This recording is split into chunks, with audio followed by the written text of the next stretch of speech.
Trump is bound and determined that there will be no visitors to the United States. Starting next year, people are going to have to provide the history of their families, their siblings, their relatives, their social media uh, accounts, et cetera, et cetera. Who the hell's going to want to come here when they do that? And tourism is already down because of this nutcase and his minions or his gang in the White House. Meanwhile, ticket prices for next year's uh, soccer festival in the United States are up 600%, and people in Europe are saying, we're not coming.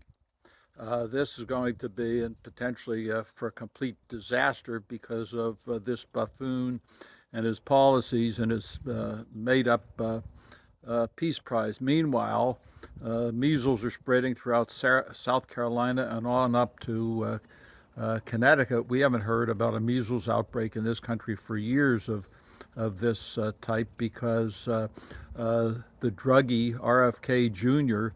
Has refused to recommend vaccines to young children and babies because Lord knows he knows best because he had a brain in his or a worm in his brain and took drugs for years.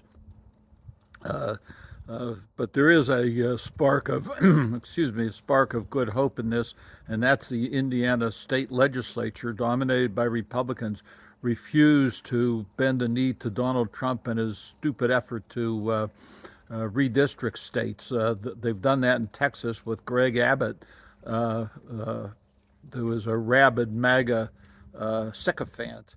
But Indiana stood up to Trump's ongoing threats to cut off their federal income or federal programs and to primary every Republican in the state. Uh, make no mistake, Trump's a criminal. The people who support him are criminals.